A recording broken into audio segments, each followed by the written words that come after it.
E aí galera, bem-vindos e bem-vindas ao Simbiocast de número 5. Hoje talvez o episódio mais especial da primeira temporada. E nós vamos falar com nada menos, nada mais do que o Luiz Campolongo, o CEO da Simbiox, né não, Luiz? Isso aí, boa tarde pessoal, todo mundo bem aí? Espero que sim, né? Na verdade, vamos aí, Cris, pro nosso podcast. Vamos lá, esse episódio, para quem não sabe, tem uma história longa, porque nós gravamos o primeiro episódio do Simbiocast, o episódio piloto, foi com o Luiz, e foi realmente como os pilotos devem ser. Eu estava na minha casa, o Luiz da dele, o Luiz estava num restaurante, né? Café, até. Foi no France Café, lá da Moca, né? Faz de barco, exato. Enquanto a gente falava, o garçom passava por trás dele, perguntava se queria café e aquele som característico desses ambientes. Então, depois aí de um ano, nós já com outra estrutura, o Luiz falou, precisamos gravar um episódio novo. Aí demorou um ano para a gente conseguir regravar, porque a gente precisava preparar um momento especial. E hoje é um episódio especial, é o episódio número 5, mas é um episódio especial, inclusive é o episódio que encerra a primeira temporada no Simbiocast, e nós vamos falar com ele, Luiz Campolongo. Muita coisa por onde a gente pode começar, porque a sua história se confunde com a da Simbiox, né? Eu já conheço um pouco aqui, então a gente vai começar do início, né? Primeiro, vamos começar você se apresentando, depois a gente vai fazer um assessment na sua infância, até chegar o dia de hoje e tudo que você conquistou, perdeu, ganhou. Vamos fazer um pente fino aí para extrair coisas que o público aqui gosta de ouvir. Lembrando que o Simbiocast é um bate-papo sobre empreendedorismo, mas especialmente sobre jornada, sobre carreira. E os convidados aqui falam sobre coisas que deram certo, coisas que deram errado e o que eles aprenderam com isso. Porque quem vai ouvir somos nós mesmos, né? E também o público que gosta de ouvir o Simbiocast. Mas antes disso, Luiz por Luiz. Vamos lá. Bom, meu nome é Luiz Carlos Campolongo, né? Eu tenho 39 anos, casei há 11 anos atrás, né? E aí assim eu adotei um novo sobrenome da minha esposa, que é o Grotkowski. Um sobrenome polonês, inclusive. Então, meu nome completo é Luiz Carlos Grotkowski Campolongo. Um desafio para pronunciar aí, para vocês terem uma ideia. E esse desafio foi tremendo no dia do casamento lá no Síbio, e foi onde eu precisei escrever o nome e eu não tinha treinado antes. O que saiu aí antes de acertar? G com alguma coisa, eu caí ali no final. Então, ficou errado mesmo, ficou registrado lá no cartório. Não tinha percebido aí ter feito o teste, treinamento em casa, né? Mas 11 anos aí que eu absorvi esse sobrenome, né? Então, sou pai, né? Também do Arthur, casado com a Thalita, sou pai do Arthur, 39 anos, 14 anos de Simbiox aí na veia, né? Trabalhando aqui todos os dias, sem pensar em ficar doente e sem ficar à frente dos nossos negócios. Faço isso com muito amor, com muito carinho, gosto do que faço, né? Já tive meus altos e baixos também na Simbiox, né? Quem me conhece aí nesses 14 anos aí sabe o quanto os nossos negócios mudam, né? A dificuldade, os desafios do dia a dia, desafios internos, desafios externos. Mas graças a Deus a gente está firme e forte aí, e dos últimos 3, 4 anos para cá a gente vem crescendo bastante aí com uma nova estratégia que a gente adotou, né? Legal, legal. Para vocês verem como vai ser nosso bate-papo de hoje, né? Lembrando que o Simbiocast, ele é vídeo e também é áudio, então você pode nos ver e ouvir pelo YouTube. E também, se você quiser, eu prefiro só ouvir também, nós estamos no Spotify, é só digitar Simbiocast. E aproveita para deixar uma avaliação, se você ouve pelo seu aplicativo da Apple, ou se você está no YouTube, também deixa um like, deixa um comentário, vai ser importante. Hoje, mais uma vez, eu conto aqui com a ajuda da nossa equipe maravilhosa aqui nos bastidores. Estamos novamente com a Carol. Fala aí, Carol. Estamos também com o Ivan. E é isso aí, galera. Você está no Simbiocast. Então vamos começar. Luiz, por onde a gente começa? Quando você considera que você começou mesmo a viver? Qual foi a primeira consciência que você tem realmente de você? Porque, obviamente, a não ser que você seja aqueles privilegiados que lembram do parto, você em algum momento tem a sua primeira memória assim, de infância. Vamos até lá. Onde que você está? Cara, eu lembro quando eu tinha mais ou menos uns 4 anos, né? Quando a gente morava, eu, minha mãe, meus irmãos, um monte de parente, a gente morava lá no Carrão, né? Então eu nasci no Carrão. A gente nasceu ali numa estrutura bem rudimentar, ali era como se fosse um quintal grande assim com um monte de casas integradas uma com a outra e com aqueles lugares que tem um banheiro único, que todo mundo toma banho, lógico, um atrás do outro, né? Não juntos, né? Que bom. Que bom, né? Mas uma grande dificuldade ali, né? Então a gente morava nessa estrutura e esse grande quintal que a gente morava assim pertencia a uma tia. E a gente tinha mais ou menos 4 famílias ali, né? Algumas tias, inclusive, família até desconhecida também, que ela alugava ali aquele espaço, né? E aí eu lembro muito bem, eu tendo meus 4, 5 anos, de tomar banho naquele lugar, né? Um lugar bem periférico, inclusive, ali do Carrão na época, e tomava banho com sabão de pedra, né? Com aquele sabão azul, né? Que a nossa mãe... Sim. Lavava roupa, né? De glicerina, bem... De coco. De glicerina não. A glicerina é depois, né? Depois e nem de coco. Era aqueles azuis mesmo, né? Que deixa o cabelo daquele jeito depois, né? E aí eu lembro muito bem que a gente tomava banho desse jeito, assim, com toda essa necessidade. Era um lugar que também alagava muito numa chuva, então a gente ficava em cima da mesa, assim. Eu lembro dessa situação por N vezes, né? Em cima da mesa, assim, a água alagando, perdendo os móveis, tudo. Porque realmente era um espaço ali bem rudimentar, né? Com mais ou menos uns 5 anos de idade, minha mãe passou num serviço público, concurso público, e aí nós mudamos, né? Fomos para o centro de São Paulo, ali para Duque de Caxias, né? Então, a partir daquele momento que a nossa vida deu um verdadeiro upgrade, e foi minha mãe com meu padrasto, com mais 2 irmãos, eu mais 2 irmãos, então a gente morava 5 pessoas ali numa estrutura de 30 metros quadrados, né? A famosa kitnet, né? Mas foi um baita avanço para nós, morando ali na Duque de Caxias, no Centrão, e ali a gente morava, tipo, era triliche, morava eu e meus 2 irmãos, e era uma cortina que separava a sala e minha mãe já, meu padrasto, né? E eles moravam, a gente morava tudo um pouquinho maior que essa sala que nós temos hoje. Era assim também que a gente morou por longos anos, né? Tem um banheiro minúsculo e pelo menos a cozinha, mas era muito melhor da onde a gente saiu antes, né? E ali eu já tinha meus 12 anos de idade, foi exatamente naquele lugar, naquela kitnet que a gente morou, no andar de baixo, sobre loja do prédio, a gente montou ali o nosso primeiro business, nosso primeiro negócio. Com 12 anos de idade, minha mãe, juntamente com meu irmão mais velho, tiveram a iniciativa de abrir um pet shop, que naquela época nem se chamava pet shop, era avicultura. Nossa, mas porque tinha aves lá? Vendia galinha? Antigamente ter o pet, né? Pet shop, essas aviculturas elas vendiam de tudo. Era ração, era pintinho, era codorna, era pato, era cachorro, era aquário, era peixe, era tudo. De tudo um pouco e era tudo ensacado, então era tudo aquilo pendurado no teto. Se você for em alguns bairros ainda tem, né? Essa avicultura. Só que isso era no centro, na Duque de Caxias, debaixo sobre a loja desse prédio que a gente morava, né? E ali teve a oportunidade de eu começar a entrar no mundo dos negócios ali. E para mim foi uma baita experiência. Eu trabalhava ali todos os dias também, durou esse pet shop 1 ano apenas. O que você fazia lá, exatamente? Fazia um pouquinho de tudo, né? Na questão de limpeza, na questão de atender o cliente, né? Então eu comecei ali a ter meu primeiro relacionamento com o mercado. E para mim foi muito aprendizado, porque eu comecei a gostar desse negócio de comércio, né? Atender cliente, e eu comecei a devorar muitos livros sobre peixe, sobre biologia, e aí eu comecei a me aprofundar muito nesse conhecimento. Então eu li assim de criação de peixes ornamentais, muitos livros naquela época, comecei a ler, e eu comecei a me apaixonar por isso, porque a gente tinha uma grande bateria, né, de peixes, né, de aquários, né? Bateria bateria é como se fosse aquele estante, um monte de aquários, e cada, né, aquário com a sua espécie de peixes. E ali tem uma ciência por trás, porque os peixes têm o pH, tem uma questão de nitrito, nitrato, bactérias, enfim, tem uma série de estudos que é feito para aquele peixe não morrer. E não adianta você pegar e misturar 2 espécies. Um pouco para esse profundo. É por isso que aqueles peixinhos que eu pegava na feira e levava no saco, morria. Exato. Nossa, se eu soubesse.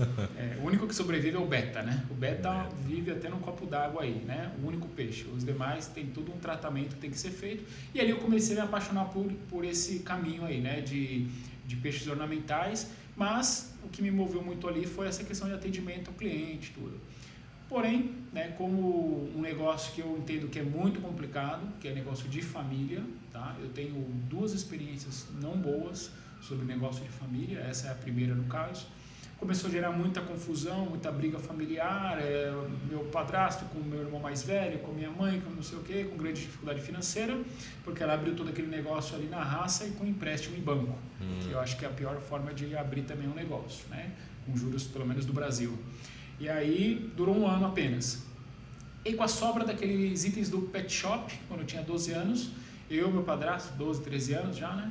Aí eu e meu padrasto, a gente pegou todo aquele resto da avicultura, colocamos no carrinho e a gente começou a ir nas feiras livres. E a gente começou a ir em feira livre, montar a barraca lá e colocar os aquários, colocar os betas, colocar os peixinhos. Naquela época eu poderia até comercializar a tartaruga, e a gente começou a comercializar aquela tartaruga aquática e vendia ali na feira exposto em ar livre mesmo. E todo dia da semana numa feira diferente em São Paulo. E ali eu aprendi outras coisas também, que para mim foram bem marcantes. Por exemplo? Primeiro, né? Zero infraestrutura. Você, um pedaço de madeira, né? Lógico que não é essa mesa aqui é muito melhor, mas é você ali num caixote, numa madeira e olhar no olho das pessoas, né? Então vinha muitas pessoas ali querendo olhar o peixinho e tudo mais, e aí eu chegava, dava uma abordagem, entendia, conversava, e ali gerava já um vínculo, né? Porque aquelas pessoas semanalmente passavam na feira, e aí sempre compravam alguma coisinha. Primeiro comprava o aquário, depois o peixe, depois a ração, então criava aquele vínculo, aquele contato. E na feira eu fiquei durante 2 anos, todos os dias em feiras diferentes. Ali eu aprendi na marra ali como que era meio que sobreviver. Por quê? Meu padrasto, eu e ele, a gente trabalhava na feira, porém ele deixava o caixote lá, né? E colocava os negocinhos e picava mula. Desaparecia. Se vira. Simplesmente ele só voltava no final da feira, né? Então ele ficava andando para lá e para cá, conversando com os amigos que ele criou ali na feira, e eu ficava ali sozinho, trabalhando com dinheiro, conversando com as pessoas, né? Explicando o porquê do tratamento do peixe, porque o peixe estava morrendo, eu ia morrer, porque isso, porque aquilo, porque a tartaruga come aquilo, assim. Praticando um consultor, e praticando tudo aquilo que eu estudei naqueles livros lá na época do pet shop, né? Certo. Só que era só eu e Deus ali, não tinha mais ninguém. Quantos anos? 13 anos. 13, né? 13 anos.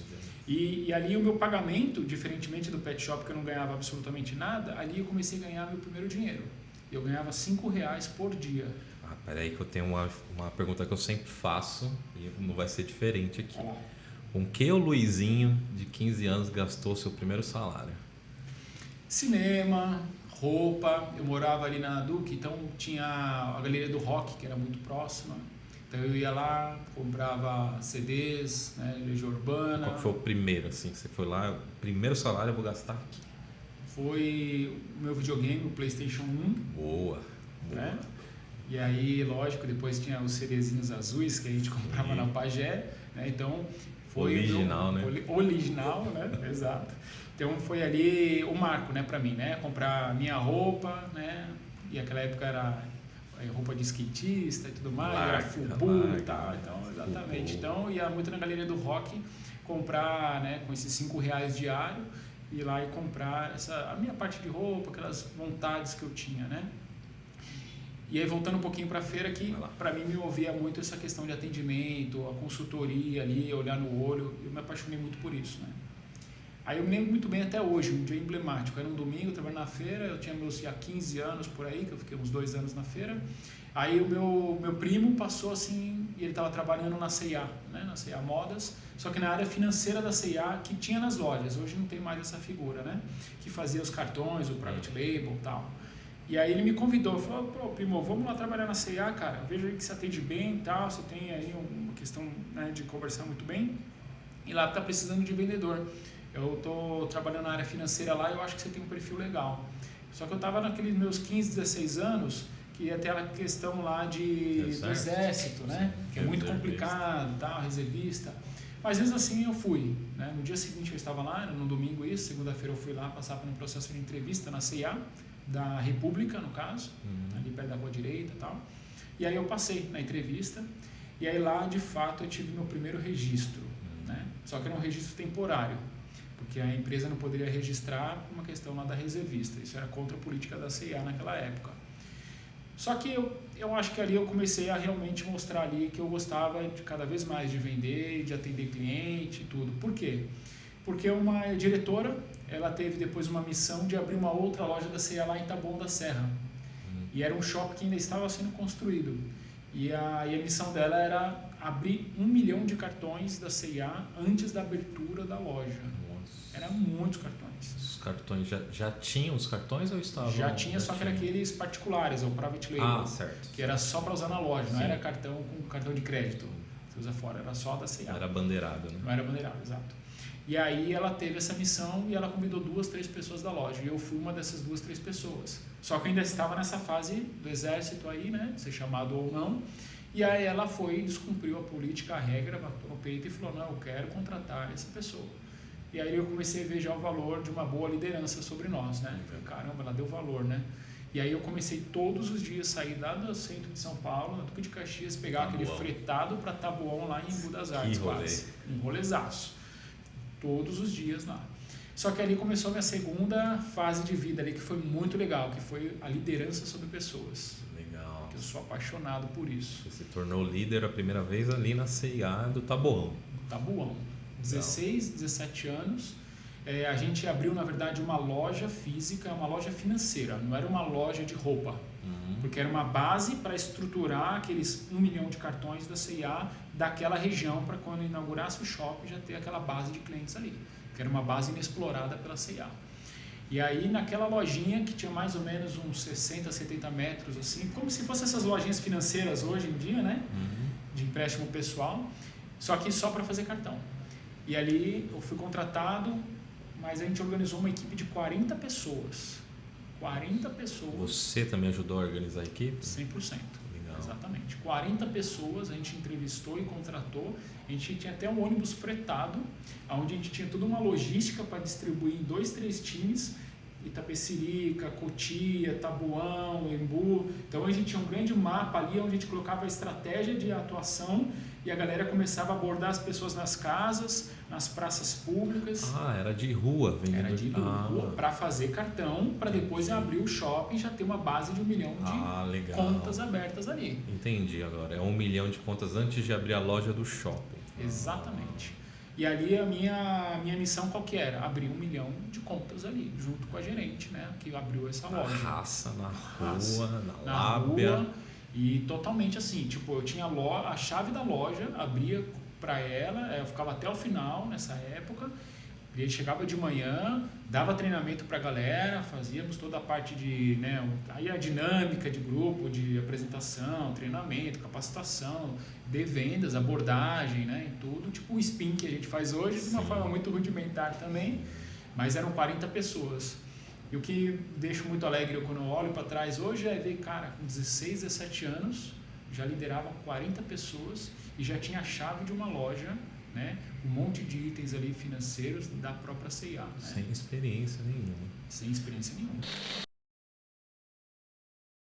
Então, como você falou aí das 40 pessoas, você tinha ainda uma meta de 1 milhão e foi sua primeira experiência de gestão, que recursos você buscou assim para saber como lidar com essas pessoas?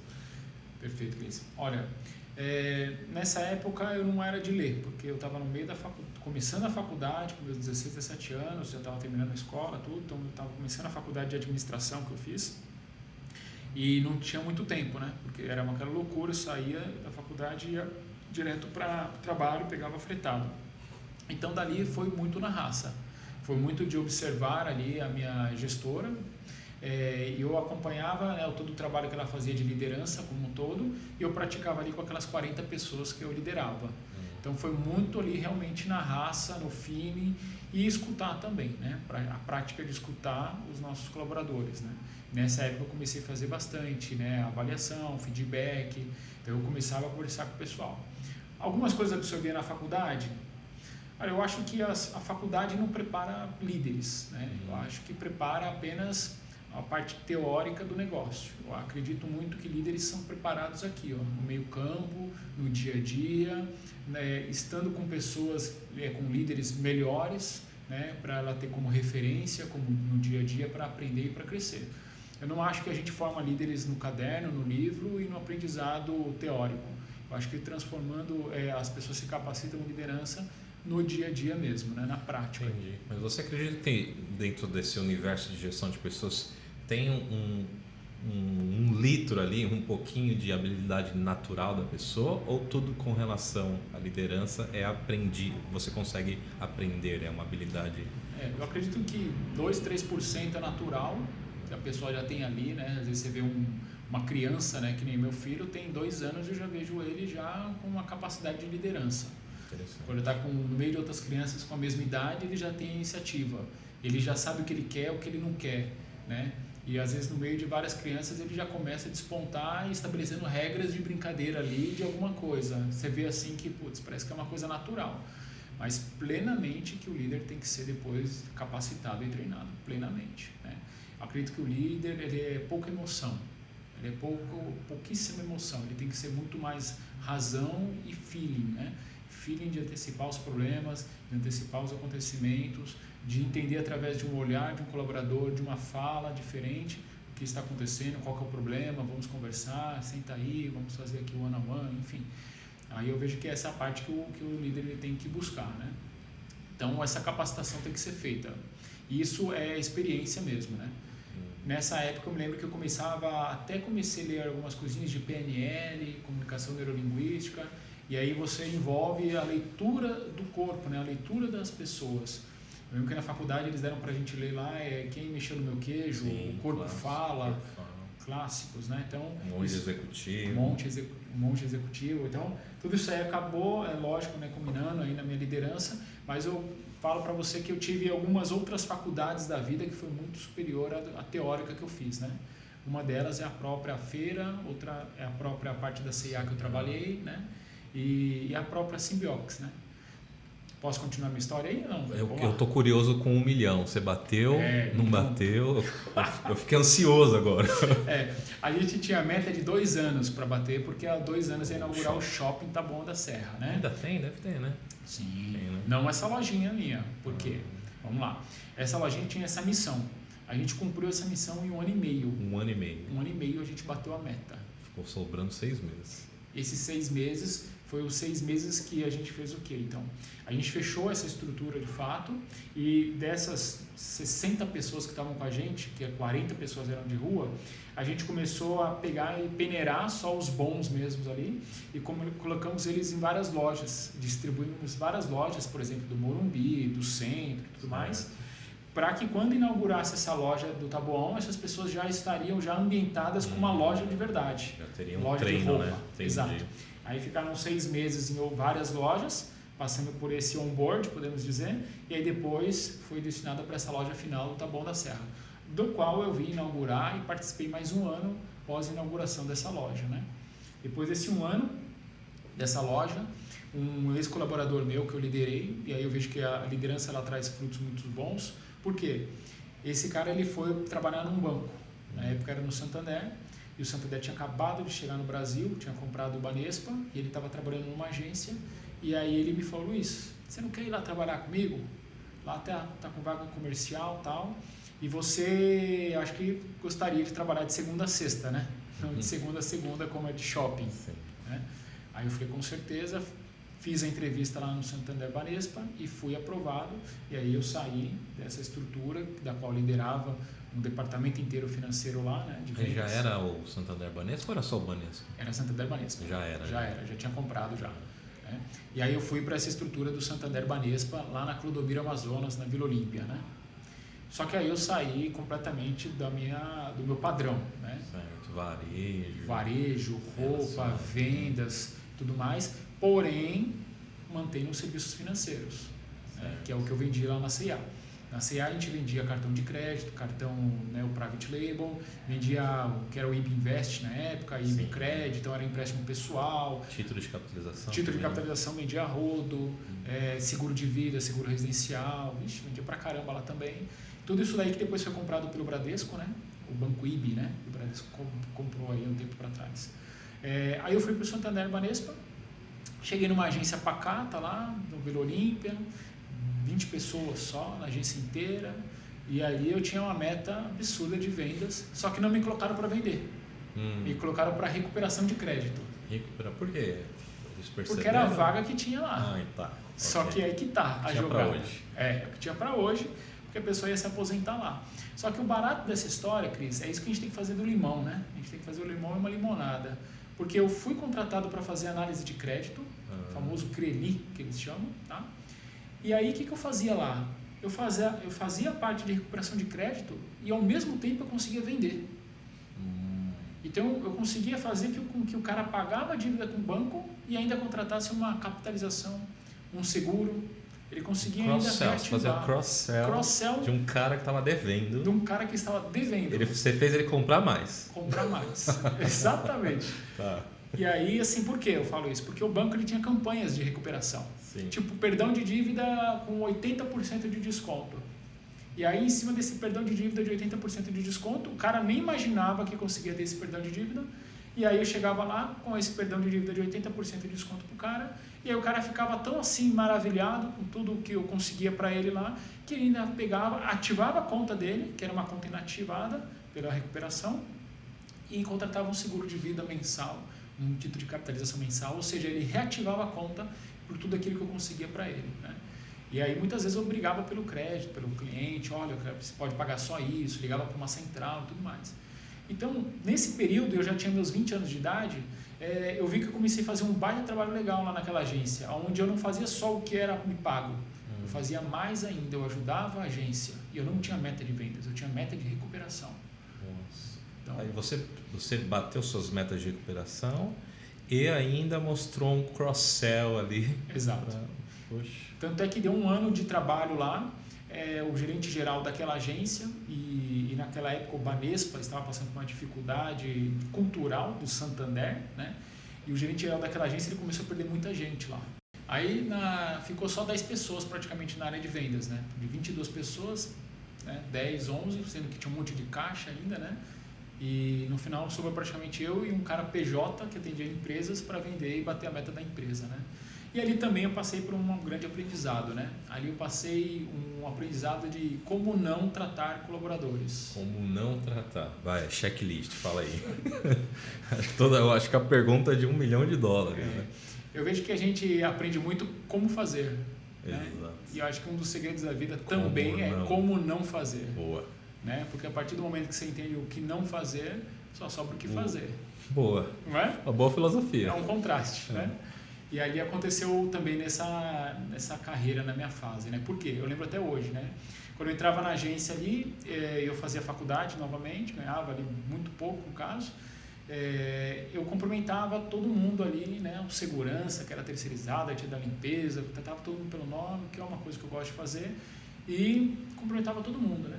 Aí eu me lembro até hoje que um dia eu fui lá cumprimentar o gerente geral da agência. Aí o cara lá, o cara todo amarrado como sempre teve, né? Todo carrancudo, e aí eu dei um bom dia para ele, o cara não me respondeu bom dia, que devia ter sido, né, esfolado pela gerência, pelo VP, beleza? E aí eu sentei na minha mesa, aí o cara vai lá e joga uma folha de metas, pá, jogou assim na minha mesa, aí eu olhei para ele e falei, bom dia, né? E ele não me falou bom dia de novo. Aí ele sentou na mesa dele lá, na cadeira dele, e me chamou lá na mesa, vem aqui, Luiz, lembra até hoje esse fato. Aí eu atravessei a agência inteira, fui lá na mesa dele lá, ele falou assim, aquela meta é para atingir, tá? E não é para dar bom dia. Ele falou assim. Eu falei, poxa, como que não é para dar bom dia? Eu acho que é questão de educação, né? Ele falou assim, não quero saber de educação, quero saber das metas e o número. Aquela meta tem que ser batida hoje. E aí, beleza. Voltei para minha mesa e fui fazer meu papel ali, qual era pago. 10 horas da manhã abriu a agência, 4 da tarde, 16 horas foi fechada a agência, e eu cumpri aquela meta ali, e não era nada boa e nada fácil. E aí eu cheguei no final do dia, coloquei aqueles números ali na mesa do meu chefe, assim, né? E virei as costas sem falar absolutamente nada para ele. Né? E aí ele começou a folhear, viu que batia a meta, aí ele me chamou para conversar. Aí ele pediu desculpa, estava ali com a cabeça cheia e tudo mais. E aí eu aproveitei a oportunidade e falei, cara, desculpa, tudo bem, mas eu acho que a questão de falta de educação, ela não precisa ser ultrapassada sobre qualquer tipo de parte de trabalho, né? De metas e compromissos. Acho que é uma questão de educação, né? Eu vejo você que você nem cumprimenta. Eu falei sempre, você não cumprimenta a segurança, você não cumprimenta a moça do caixa, não cumprimenta ninguém. E se eu vim te cumprimentar pessoalmente, como eu faço com todo mundo aqui, você poderia pelo menos ter me dado bom dia. Então, boa tarde para você. Sentei, virei as costas e fui embora. Né? Isso para mim não rolou minha cabeça, né? Porque você tinha batido a meta. Eu confrontei, mas é porque eu realmente bati a meta e hoje eu não aceito isso, por exemplo, no meu ambiente de trabalho, né? Se eu encontro uma liderança, alguém que trata assim algum colaborador, para mim a gente tem que conversar, sentar e conversar. Então, porque eu tento estabelecer o mínimo aceitável aí no ambiente de trabalho, né? Por muito tempo aqui na Simbiox eu trabalhei com pessoas, ou até com uma pessoa que eu não estava batendo mais, e eu acho que isso no ambiente de trabalho não dá certo. Isso destrói a gente, gera estresse, acaba com a nossa vida, e na Simbiox eu não aceito isso. Por muito tempo eu já tive isso, mas hoje eu não aceito mais. E foi esse aprendizado do que não fazer, né, nessa agência do Santander, que eu tive, né, trabalhando com uma pessoa desse jeito. Não faltar com bons modos. Não faltar com os bons modos, educação, né, e tudo mais. E aí dali eu fui, através de um cliente, né, eu fui convidado a trabalhar numa outra empresa. Fiquei 2 anos e meio lá no Santander Banespa, estava com 21, 22 anos. Aí eu fui convidado para trabalhar numa empresa de tecnologia. Tecnologia, varejo, finanças, tecnologia. Por quê? A pessoa ali percebeu, através do meu atendimento, que eu dava atenção, cordialidade, né, olhava no olho os clientes, conversava. Tinha clientes que só ia lá para eu atender, enquanto não tivesse, não ia, não passava. Então, comecei a fidelizar uma carteira ali. E um cliente dessa carteira, ele me conheceu e ele falou, cara, eu vou te indicar para uma empresa que eu trabalho, que eles vão abrir uma vaga de gerente de relacionamento numa empresa de tecnologia. E aí, eu fiz o processo de entrevista nessa empresa, e aí eu fui contratado por essa empresa para ganhar muito mais do que eu estava ganhando lá, era umas 3 vezes mais do que eu estava ganhando no Santander Banespa. Pedi demissão, sem contraproposta nem nada, não aceitei, porque eu queria ir e experimentar, né, a área de tecnologia, para mim era uma grande novidade. O que era tecnologia naquela época? Tá. Essa empresa que eu fui contratado era a empresa que eu acho que não existe mais, que é uma empresa chamada OR Info. OR Info. É uma empresa que fez todo o processo de digitalização da Vivo Telecom.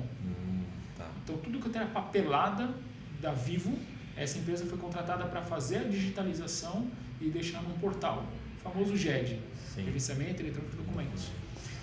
Por ser um projeto gigante, de milhões por mês, né, eles precisaram montar toda uma estrutura nacional para atender a Vivo, né, que é a maior empresa de telecom do Brasil, né, para estruturar tudo isso em vários estados. E eles precisavam de um gerente de relacionamento para o estado de São Paulo, que era o estado principal.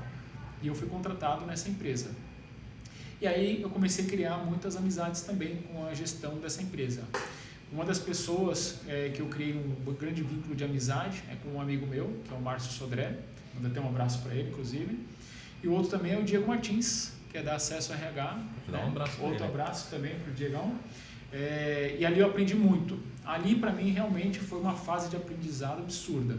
Porque eu fui contratado para ser um gerente de relacionamento do estado de São Paulo. Viajava toda semana para Campinas e eu cuidava ali no Morumbi, da grande loja ali da escritório matriz, né, da Vivo. E ali eu comecei a me relacionar com 25 áreas. Dentro da Vivo. Dentro da Vivo. E era um projeto bem interessante, porque a gente tinha que digitalizar toda a Vivo. Era digitalização total mesmo. Só que era um escopo aberto ao budget. Não tinha um budget pré-definido. Então, quanto mais áreas eu trouxesse para o nosso projeto, maior era o nosso faturamento, né? E aí eu fui contratado para fazer o relacionamento com essas áreas e com o objetivo de sempre trazer mais áreas. E eu comecei a fazer isso. Então, eu comecei atendendo 2, 3 áreas. Depois de 2 anos e meio que eu fiquei lá, saí com mais ou menos umas 25 áreas sob gestão, da qual eu fazia, né, a parte comercial ali, né, de tratativas, de relacionamento, gestão da implantação do nosso produto lá. Aprendi pra caramba, aprendi demais mesmo. Só que nesse período, Cris, de vida, assim, que eu estava trabalhando lá, no paralelo, e até porque financeiro eu estava bem, no paralelo, lembra a história do pet shop com 12 anos? Sim, centro de São Paulo, família. Exato. Ali estava passando por uma situação complicada na economia brasileira, né?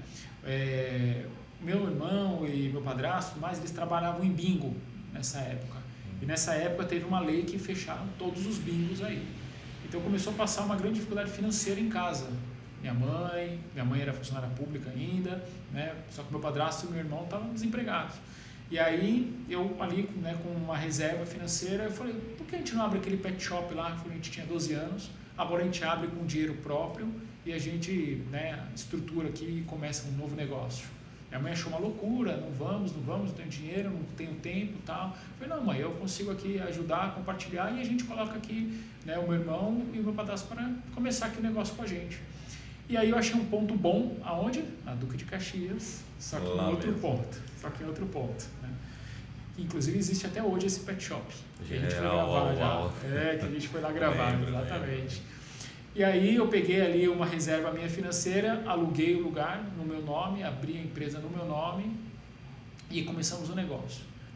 Deu mais ou menos 1 ano e pouco lá tocando o negócio, mas eu focando no meu negócio ali, né, de trabalho, né, na empresa lá na lá dentro da Vivo, e o pet shop lá acontecendo, né, meu irmão trabalhando lá, meu padrasto, minha mãe e tudo mais. Mas aí aconteceu uma fatalidade na vida que a gente não espera, né, que foi o falecimento da minha mãe. Aí ela faleceu e o negócio ali realmente descambou, né. Realmente ela ali era o pilar do negócio. Da família também? Da família também, demais. E ela ali do negócio também, porque ela já estava no processo de quase aposentar, então ela trabalhava meio período, dia sim, dia não, e o restante do outro dia ela estava no pet shop ali, né? Com a grande perda que nós tivemos, e foi do dia para a noite, né? A gente precisou assumir ali o pet shop, assim, interinamente ali, né? Você e seu irmão mais velho? O meu irmão mais velho ele já trabalhava lá. O meu padrasto, com o falecimento da minha mãe, ele saiu de lá. Ele realmente não continuou lá, ele mudou até de estado, né? Então ele ficou, meu irmão, praticamente sozinho lá. Só que a empresa estava no meu nome, né? E aí quando eu sentei para ver todo o processo, toda a dívida, todo o grande trabalho ali, aí eu entrei numa acho que é a quarta faculdade da minha vida, que foi o maior desafio da minha vida. Né? Além do desafio da perda da minha mãe, que foi do dia para a noite, quando eu fui ver o negócio que estava no meu nome, eu vi que tinha uma dívida de R$200 mil lá. Corrigido para a época deve ser 400, 500 pau hoje. Alguma coisa do tipo. Alguma coisa do tipo, tô falando de 15, 17 anos atrás. Nossa, talvez um pouco mais. Então, um pouco mais. Quando eu vi esse tamanho da dívida lá, e eu ganhando na época R$3 mil, eu falei, eu não consigo pagar do meu bolso, eu acho.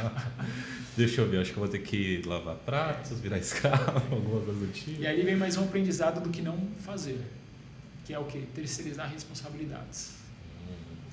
Aquela responsabilidade do pet shop era minha, né? No máximo deleguei com a minha mãe, porque ela sim era minha sócia lá. Mas por que você acha que a responsabilidade era sua? Porque eu que tive a iniciativa de abrir aquele pet shop.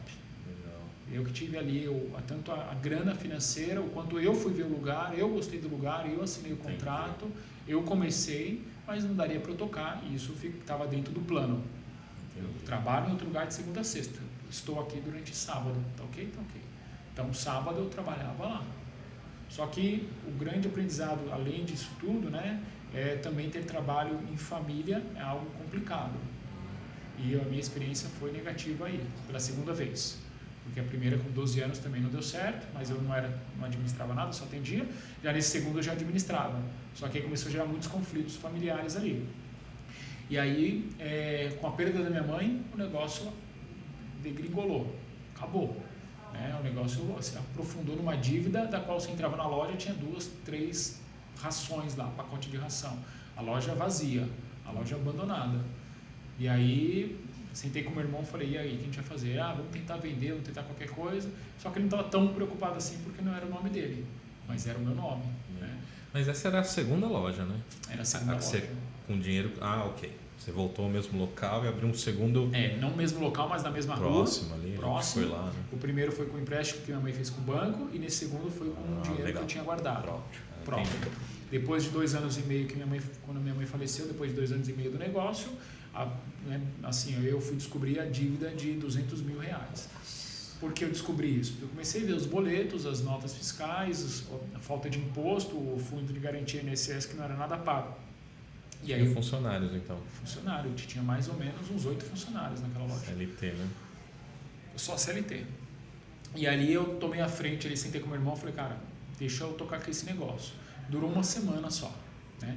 O que eu fiz? Eu pedi demissão de onde eu estava, Eu lembro até hoje que quando eu pedi demissão, nesse momento delicado da minha vida, quando eu perdi minha mãe, né, o Diego Martins aí, que eu tenho bastante carinho, ele conversou comigo e falou, cara, não sai. Eu falei, Diego, preciso tocar um negócio lá da família, porque realmente vai explodir lá uma grande bomba. E aí ele entendeu o contexto, e aí eu pedi de sair da OR, né, que depois foi esse acesso digital, e hoje é a único RH. E aí eu peguei e fui tocar esse negócio com meu irmão, eu e meu irmão. Não durou uma semana, porque a gente começou a ter conflitos ali de visão, de estratégia, de tudo, né, de comportamento. E aí eu falei, então vamos lá, eu quero comprar sua parte. E não quero vender para você. Eu falei, calma aí, se você vende para um terceiro, você não vende para mim? Não vendo. E aí eu fui buscar um amigo, e esse amigo meu que tinha um dinheiro, uma reserva, ele comprou a parte do meu irmão. E aí eu e meu amigo, a gente foi lá e começou o pet shop na raça. E aí eu falo para você que foi uma das faculdades da minha vida. Por quê? Não foi só estruturar um negócio, foi pegar uma dívida violenta de um negócio.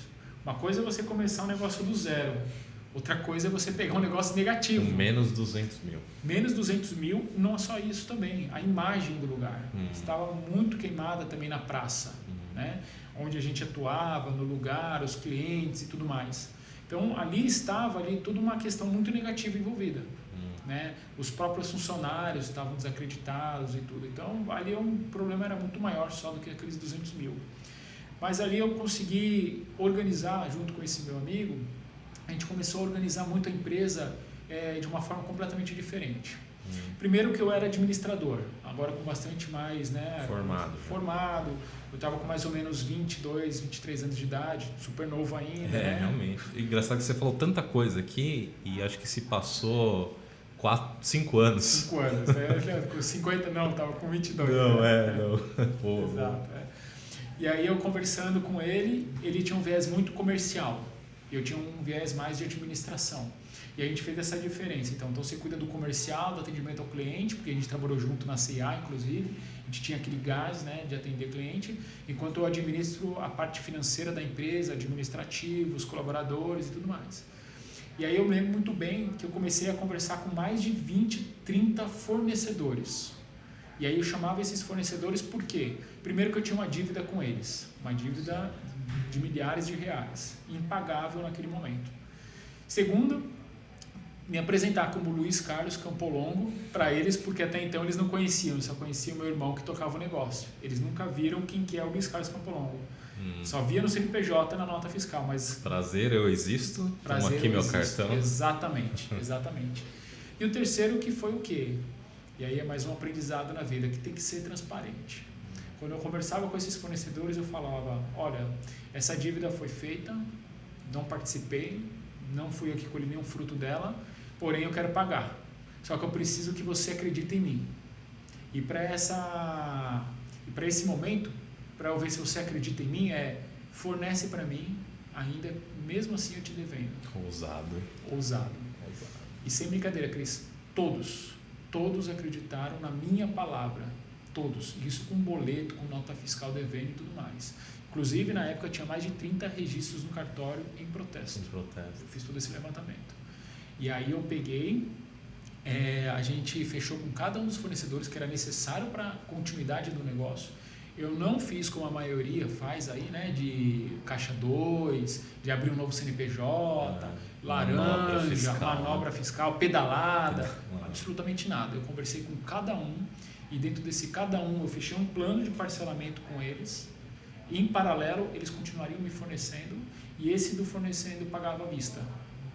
Nós não entramos com empréstimo de banco, eu e meu ex-sócio nesse caso, nós não entramos com patrocínio nenhum, nós não entramos com dinheiro do caixa que ia ter, né? O que o caixa gerava, o caixa pagava. Minha renda caiu para praticamente R$500 por mês nessa época. Passei a maior dureza financeira da minha vida, mas com o propósito de limpar e honrar o meu nome e o da minha mãe. E esse era o meu valor nessa época. E aí eu comecei suadamente. Entrava R$100, R$200, pagava um boleto, boleto pago, depois ia lá no cartório, eu ia no cartório, não mandava motoboy, não mandava ninguém, eu ia lá no cartório para dar baixa em 3, 4 boletos que estavam quitados. É o que a gente chamaria hoje de skin the game, né? Você colocou sua pele a Total. isso. E eu pagava assim com gosto, porque era uma pilha de inadimplente, assim, uma pilha de boletos protestados, né? E eu fui dando baixa um por um ali naquele negócio ali. Legal. Eu tô vendo que também tem um outro lance para você que você comentou, tem um lance moral, né? Imagina que você queria honrar a memória da sua mãe ali, deixando tudo certinho. Exato. Da minha mãe, até do meu também, né? Porque eu acho que o nome é uma das únicas coisas que a gente tem aí, né? Eu acho que primeiro tem um caráter, né? Depois vem o nome, né? Porque às vezes a pessoa tem um problema financeiro, o nome suja. Mas o caráter não dá para sujar. E se sujar é difícil de limpar, né? Boa. Então, a questão ali do boleto, eu fiz a questão de passar fome, passar necessidade, vender meu carro na época e tudo mais, para pagar todos esses negócios. Fiz um plano com todos os fornecedores e todos os fornecedores foram honrados e pagos e eles confiaram na minha palavra, porque eles estavam entregando os produtos lá na loja.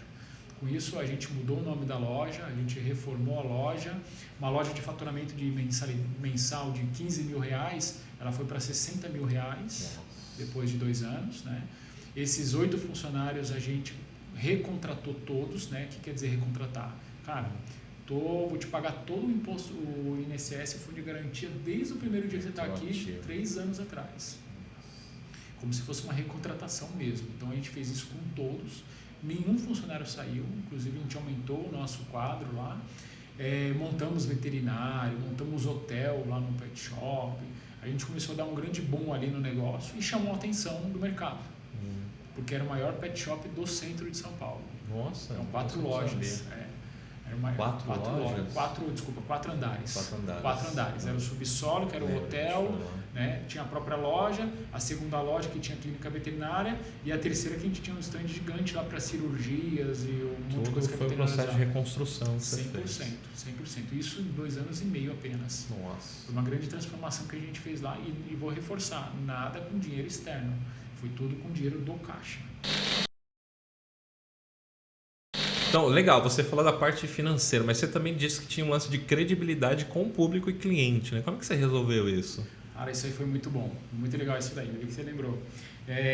Bom, primeiro que o pet shop ali tinha um nome, tinha uma cor, tinha uma logomarca, tinha uma identidade, né? O pet shop já estava queimado, né? E tinha um público. Quando eu assumi o pet shop lá, eu continuei daquele mesmo jeito, com a mesma placa e tudo mais. Só que não estava mais ali meu irmão, estava eu ali. Mas se o pessoal não entrava no negócio, porque eles achavam que continuava do mesmo jeito. O que nós fizemos ali? A gente precisava dar uma cara nova, né? Aliás, tem uma observação que é bem interessante, uma história bem legal. Quando eu assumi lá o pet shop, a gente tinha aquelas vans que buscavam cachorro e deixam em casa. Sim, tax dog, né? Tax dog, exatamente, né? E um dos funcionários, que era o motorista que cuidava desse tax dog, ele tinha uma Santana, ele não, né? O pet shop, que estava no meu nome, eu tinha, né, na verdade, né? Eu tinha esse Santana... Acabei de descobrir. Inclusive foi assim, que estava com 5 boletos atrasados, inclusive. Aí aquele Santana lá que era bem velho, inclusive, bem detonado, a gente trocou por uma bestinha, aquela Topic. Sim. E aquele motorista, ele teve problema de saúde e ele acabou entrando até no INSS e acabou saindo lá do pet shop. E aí eu falei, e agora? Como a gente vai fazer? Então, uma das minhas experiências de vida é ser motorista do tax dog. Do tax dog de uma bestinha Topic, aquelas de 6 lugares ali, sabe? Você ia lá pegar um cachorro, voltava, faturava. Olha como o skin the game é importante, Cris. Por quê, mano? Eu comecei a fazer esse trabalho de motorista. Então, tinha lá um chamado, né? Parecia bombeiro, né? Um chamado aí, tô indo aí. Tá. Aí eu desligava o telefone, pegava o carro lá e ia dirigindo até lá, em Bom Retiro, na Luz, nos bairros próximos, né? Sempre nos bairros próximos, para pegar o cachorro ou para levar um saco de ração. E aí comecei a ver aquela situação toda, você não pode parar em qualquer lugar em São Paulo, você toma uma multa, você começa ali a tomar um cuidado, o cachorro, se acontece um piripaque no cachorro, bate o carro, alguém vem, arrebenta meu carro, morre o cachorro, é processo e tudo mais. Eu falei, olha o risco que a gente está tendo para atender um cliente distante e um cliente que só quer dar banho.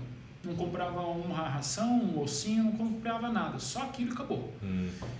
Só entendi o processo quando eu entrei no processo. Quando eu entrei no processo, quando eu assumi a chave daquele carro, eu comecei a fazer todo aquele trabalho, aí eu comecei a ver, cara, isso não vale a pena. Por quê? Eu estou numa região nobre do centro de São Paulo, que era o Largo do Aroche. Eu comecei em outros bairros um pouco mais simples ali na região. só pegar cachorro. Tinha parcela do carro. O carro não tinha seguro. Tinha multa que o carro podia tomar se eu parasse o carro em qualquer lugar. Gasolina. E tinha o risco de acontecer algum piripaque com o cachorro no caminho. Completamente descoberto por qualquer seguro que você poderia ter, né? Exatamente. 15, 16 anos atrás, ninguém falava de seguro de cachorro, inclusive. Então eu comecei ali, quando eu entrei na operação desse negócio, eu vi, cara, isso aqui não faz sentido. Entendi. E a gente ainda estava com o logo antigo, com a marca antiga, com faturamento baixo, e a gente tinha que vender o almoço para jantar. Estava bem nessa fase. E honrando os boletos. O que nós fizemos ali, eu e meu ex-sócio nessa época? A gente sentou e conversou, cara, vamos mudar essa loja, vamos criar outro nome, outra cor e outra identidade visual e mudar os serviços. Por quê? Aquela ração que a gente está vendendo solta, a granel, a famosa granel, não é o cliente que a gente quer atingir. O cliente que a gente quer atingir é o cliente do bairro. E ali é um cliente de médio poder aquisitivo. Diferente desses outros bairros mais periféricos ali do centro. Segundo, a ração solta, eu não quero vender 100 gramas de ração. Eu quero que o cara compre aqui um pacote de 1, 2 quilos, 10 quilos, 30 quilos. Só que eu não quero que ele leve a ração, que é a minha menor margem. Eu quero que o cara compre ali um brinquedo, compre ali uma roupinha, certo, que traz aqui o cachorro para dar banho, para tosar, que a minha margem é maior lá. E fideliza também. E fideliza e venha conhecer a loja. Porque esse negócio de levar na casa do cliente, ele não acaba conhecendo os demais. Entendi. Não, cara, tem contato com a marca, né? Não tem contato com a marca, com a experiência. A marca. Exatamente. Legal. Tem contato, às vezes, com um mero entregador, não tem contato com a loja, com as pessoas que conheçam. Porque a gente está ali, foi treinado pelas marcas para explicar o porquê de uma ração, o porquê da outra, qual que é o ingrediente que ele faz diferença para as fezes do animal ou não. Por incrível que pareça, a gente estudou e treinou tudo isso daí. E aí eu falei, não, então vamos mudar a nossa marca e o nosso cliente, vamos atingir aqui nessa região, que nós estamos numa região boa. E, cara, foi aí o nosso grande pulo. Game changer, mudança de jogo. Quando a gente cortou a parte do carro, vendemos aquele carro, quando a gente mudou a cor do pet shop, quando a gente reformou no bom sentido, né? A gente apenas pintou, criou uma nova marca, e aí a gente reformou ali tudo, né? Pintamos, colocamos outra identidade, outra marca e tudo mais, outro uniforme, e com essa nova postura de só atender o cliente. Então a gente precisou dar alguns nãos ali, não entrego deixar mais. De ganhar dinheiro, né? Deixar de ganhar dinheiro. Práticos, né? Deixou de ganhar dinheiro. Exatamente. Teve que ter a frieza ali, porque a gente deixou de ganhar dinheiro, deixou de comprar ração a granel e começamos a ter um novo mercado ali, um novo público. E eu falo para você que por mais que no começo foi dolorido, porque uma perda é dolorida, no médio prazo, em questão de 3 a 6 meses, o faturamento da empresa começou a duplicar, triplicar e tudo mais. Nossa. Porque as visitas dos clientes começaram a fazer diferença no pet shop. Né? A fidelização dos clientes, o olho no olho do cliente, o bate-papo com os clientes, escutar o cliente falar do cachorrinho dele que trata como um filho, ou seja, se importar com o que importa para o cliente. Isso daí foi uma grande marca para nós. Né? E aí o cliente conhecia a pessoa que cuidava dele lá no banho tosa, dar caixinha para ele, né, para as pessoas. Então a gente viu que começou a gerar ali uma grande simbiose, né? Aí começa a vir a simbiose, né, da Symbiox. Vamos chegar lá, olha toda essa história legal aqui. Eu falei, nossa, a gente podia fechar aqui que essa história do pet shop aqui já... Mas ainda tem a da Symbiox. Aguardem. E eu com meus 23, 24 anos ali, no máximo. E foi muito bom por essa experiência. Experiência de recomeçar um negócio, de pagar todas as dívidas, de saudar o nome, né? Honrar minha mãe. Rebrand, você fez um rebrand de marca sem ter nome bonito. Exatamente. Fez a marca, fez o logo, reposicionou a empresa, cortou custos e diminuiu o serviço que não fazia sentido. Foi o MBA. Exatamente, foi o MBA ali, MBA e pouca teoria. É muito na prática, tentativa e erro, acertamos aqui, erramos ali, fomos aqui, foi muito na sensibilidade. Não vimos case de nenhum outro pet shop, não vimos nenhum outro caso, foi tudo ali na sensibilidade. Mas por quê? Porque estava no Skin the Game. Certo. Minha pele estava ali. Vou explicar rapidamente de onde vem o que é o Skin the Game, que a gente já citou algumas vezes aqui, as pessoas estavam, o que é isso? Explica aí rapidinho. Perfeito. O Skin the Game, ele vem do Nassim Taleb, né? Não sei se ele foi o criador em si, mas é muito vinculado a esse autor, né? Esse filósofo, inclusive, como alguns enxergam. E tem um livro chamado Skin the Game, que é um livro que eu indico muito, um livro que eu gosto muito, inclusive, que ele fala que a tomada de decisão tem que ser feita quando a pessoa está no jogo mesmo, quando está na pele em risco, né? Quando a pessoa está ali no calor do negócio. Diferentemente de muitos políticos que ficam ali engravatados numa sala com ar-condicionado tomando uma decisão de uma guerra, de uma luta, né, apertando um botão e decidindo através de um e-mail. Ele dá até esse comparativo, inclusive, no livro, mas a pessoa tem que estar ali, no calor do negócio, escutando o cliente, conversando com o cliente, atendendo. E isso, por exemplo, eu gosto de fazer, pelos exemplos que eu dei, eu gosto muito de fazer, né? E na Symbiox não é diferente também. Tá? Eu sou prova, né? Eu entrei aqui, o Luiz já era um dos CEOs e ele vendia também, né? Exato. Ainda, né? Ainda vendo. Ainda skin the Já game participei total. de entrega de projeto, de estar ali com a equipe no campo, dentro do cliente, tudo. Eu gosto disso, né? Como que a gente encerrou essa história do Pet Shop aí? Bom, vamos lá. Por mais que eu não coloquei no papel, mas isso ficou muito chapado na minha cabeça, no meu coração, é assim, quando eu assumi o Pet Shop, que estava na responsabilidade da minha mãe, eu tinha um objetivo ali, como comentei, de honrar minha mãe, honrar o meu nome, honrar tudo aquilo que eu comecei, porque eu que comecei, eu que tenho que terminar. Né? E ali o Pet Shop já tinha chegado já numa certa estabilidade ali. Né? Toda a estratégia, todo o plano já foi todo criado, já foi criada a marca, o faturamento, fidelidade dos clientes e tudo mais. Então eu vi que ali eu já estava satisfeito com o resultado. Tá? Ali de longe não é um lugar que eu saí com dinheiro, mas eu pelo menos recuperei aquilo que estava perdido. Né? E aí eu falei, bom, agora eu quero voltar para aquilo que realmente eu gostava de fazer. Tecnologia? Que era tecnologia com pessoas. Legal. Tá? E eu tinha gostado muito da minha experiência que eu tive no passado. E aí eu gostaria de ter voltado para isso. E a partir daquele momento eu conversei com o meu sócio, né, do Pet Shop no caso. E aí eu conversei com o meu sócio e eu falei com ele, cara, eu quero vender aqui a minha parte. E aí ele tinha uma pessoa em comum que gostaria de comprar a minha parte. Aí eu falei, beleza, eu vendo para ela, a gente faz aqui uma análise e foi um valor irrisório, né, pelo potencial do mercado de pet shop, inclusive.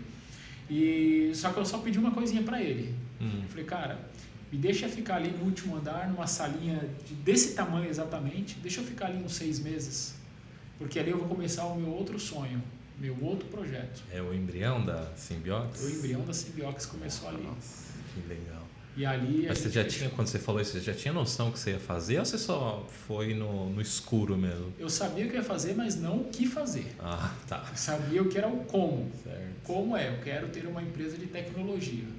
Agora, o que eu ia vender na empresa de tecnologia, eu não sabia. Fazia ideia. Não Só o fazia desejo ideia. mesmo. Era só o desejo.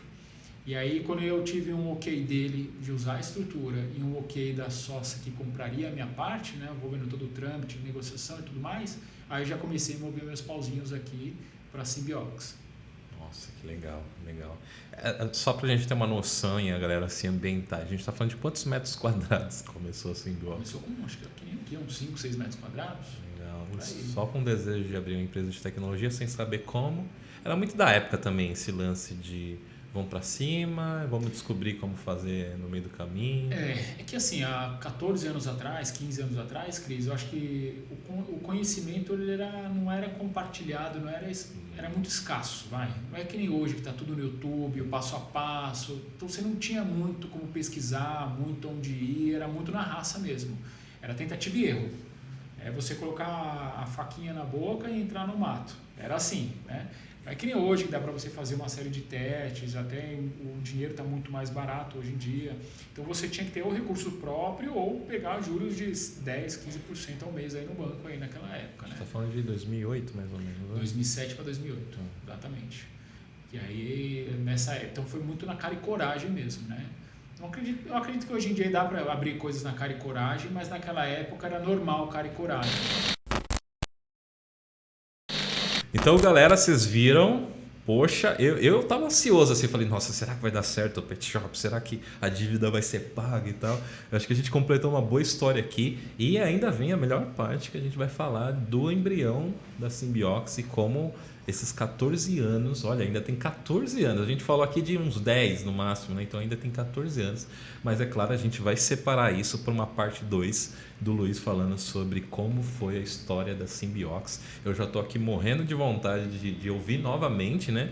Sim, cada vez que eu ouço essa história me vem outras lições aqui e eu tenho certeza que vocês também vão gostar. Então a parte 2 vai sair em breve. Se fosse você, eu clicava no botão agora de se inscrever, ativava o sininho, para que quando sair tanto essa parte quanto a parte 2 você não perder. E faça o mesmo no Spotify, já deixa lá na sua lista, faz o que você achar melhor para não perder. Mas antes, eu vou soltar só uma coisa aqui com o Luiz. Vocês sabem que sempre no final de cada podcast a gente fala de 3 dicas. E eu vou falar para o Luiz falar uma agora e as 2 só vão sair na parte final para você realmente ouvir e assistir. Então, Luiz, dá uma dica aí para a galera.